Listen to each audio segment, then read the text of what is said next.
दोस्तों, तारीख में एक ऐसा काफिर बादशाह गुजरा है जिसका नाम जालूत था। बहुत ही कदावार और निहायत ही ताकतवर बादशाह था। वो अपने सर पर लोहे की टोपी पहनता था। लेकिन बनी इसराइल में उन दिनों एक नया बादशाह बना था जिसका नाम तालूत था। उसने अपने लश्कर में ये ऐलान फरमा दिया था कि जो शख्स जालूत को कत्ल कर देगा, मैं अपनी शहजादी का निकाह इसके साथ कर दूंगा। क्योंकि जालूत एक जालिम बादशाह था। आखिर जालूत को किसने कत्ल कर दिया और शहजादी के साथ किसने निकाह किया, वो हम आपको आगे इस वीडियो में बताएंगे। ये वाकया कुरान और बाइबल दोनों में मौजूद है। वीडियो को आखिर तक जरूर देखना। बनी इसराइल का निजाम यूं चलता था कि हमेशा इन लोगों में एक बादशाह होता था जो मुल्की निजाम चलाता था, और एक नबी होता जो निजाम शरीयत और दीनी उमूर की हदायत और रहनुमाई क्या करता था। इस वक्त हजरत शमूएल अलैहिस्सलाम नबूत से सरफराज हुए थे, तो इनके जमाने में कोई बादशाह नहीं था। तो बनी इसराइल ने आपसे दरख्वास्त की कि आप किसी को हमारा बादशाह बना दीजिए। तो आपने हुक्म खुदावंदी के मुताबिक तालूत को बादशाह बना दिया, जो बनी इसराइल में सबसे ज्यादा ताकतवर और सबसे बड़ा आलिम, लेकिन बहुत ही गरीब व मुफलिस था। चमड़ा पकाकर या बकरियों की चरवाही करके जिंदगी बसर करता था। इस पर बनी इसराइल को एतराज हुआ कि तालूत शाही खानदान से नहीं है, लिहाजा ये क्यों कर और कैसे हमारा बादशाह हो सकता है। इससे ज्यादा तो बादशाहत के हकदार हम लोग हैं, क्योंकि हम लोग शाही खानदान से है।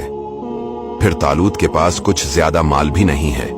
एक गरीब इंसान भला तख्त शाही के लायक क्यों कर हो सकता है। बनी इसराइल के इन एतराज का जवाब देते हुए हजरत शमूएल अलैहिस्सलाम ने यह तकरीर फरमाई कि उसे अल्लाह ने तुम पर चुन लिया और उसे इल्म और जिस्म में कशादगी ज्यादा दी, और अल्लाह अपना मुल्क जिसे चाहे दे, और अल्लाह वसात वाला इल्म वाला है। जब तालूत बनी इसराइल के बादशाह बन गए तो आपने बनी इसराइल को जहाद के लिए तैयार किया, और एक काफिर बादशाह जालूत से जंग करने के लिए अपनी फौज को लेकर मैदान जंग में निकले। जालूत बहुत ही कदावर और निहायत ही ताकतवर बादशाह था। जब दोनों फौजें मैदान जंग में लड़ाई के लिए सफ आराई कर चुके तो हजरत तालूत ने अपने लश्कर में ये ऐलान फरमा दिया कि जो शख्स जालूत को कत्ल करेगा, मैं अपनी शहजादी का निकाह इसके साथ कर दूंगा और अपनी आधी सल्तनत भी इसको अता कर दूंगा। ये फरमान शाही सुनकर हजरत दाऊद अलैहिस्सलाम आगे बढ़े, जो अभी बहुत ही कमसन थे और बीमारी से चेहरा जर्द हो रहा था, और गरबत मुफलिसी का यह आलम था कि बकरियां चराकर इसकी उजरत से गुजर बसर करते थे।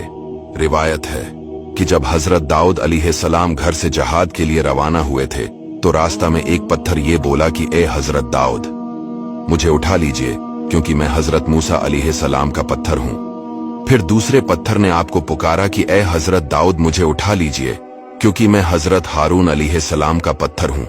फिर एक तीसरे पत्थर ने आपको पुकार कर अर्ज किया कि ए हजरत दाऊद अलैहिस्सलाम, मुझे उठा लीजिए, क्योंकि मैं जालूत का कातिल हूं। आपने उन तीनों पत्थरों को उठाकर अपने झोले में रख लिया। जब जंग शुरू हुई तो हजरत दाऊद अलैहिस्सलाम अपनी गोफन लेकर सफ़ों से आगे बढ़े, और जब जालूत पर आपकी नजर पड़ी तो आपने इन तीनों पत्थरों को अपनी गोफन में रखकर और बिस्मिल्लाह पढ़कर गोफन से तीनों पत्थरों को जालूत के ऊपर फेंका, और ये तीनों पत्थर जाकर जालूत की नाक और खोपड़ी पर लगे, और इसके भेजे को पाश पाश करके सर के पीछे से निकलकर 30 जालूतियों को लगे, और सब के सब मकतूल होकर गिर पड़े। फिर हजरत दाऊद अलैहिस्सलाम ने जालूत की लाश को घसीटते हुए लाकर अपने बादशाह हजरत तालूत के कदमों में डाल दिया। हजरत तालूत और बनी इसराइल बेहद खुश हुए।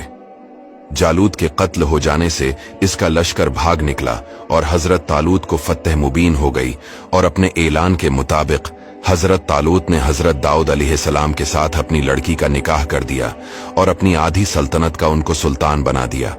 फिर पूरे 40 बरस के बाद जब हजरत तालूत बादशाह का इंतकाल हो गया तो हजरत दाऊद अलैहिस्सलाम पूरी सल्तनत के बादशाह बन गए, और जब हजरत शमूएल अलैहिस्सलाम की वफात हो गई तो अल्लाह ताला ने हजरत दाऊद अलैहिस्सलाम को सल्तनत के साथ नबूत से भी सरफराज फरमा दिया। आपसे पहले सल्तनत और नबूत दोनों एजाज एक साथ किसी को भी नहीं मिला था। आप पहले शख्स हैं कि इन दोनों अहदों पर फायज होकर 70 बरस तक सल्तनत और नबूत दोनों मनसिबों के फराइज पूरे करते रहे, और फिर आपके बाद आपके फर्जंद हजरत सुलेमान अलैहिस्सलाम को भी अल्लाह ताला ने सल्तनत और नबूत दोनों मर्तबों से सरफराज फरमाया। इस वाक़िया का इजमाली बयान कुरान मजीद की सूरा बकरा में इस तरह है। और कत्ल किया दाऊद ने जालूत को, और अल्लाह ताला ने इसे सल्तनत और हिकमत अता फरमाई और इसे जो चाहा सिखाया।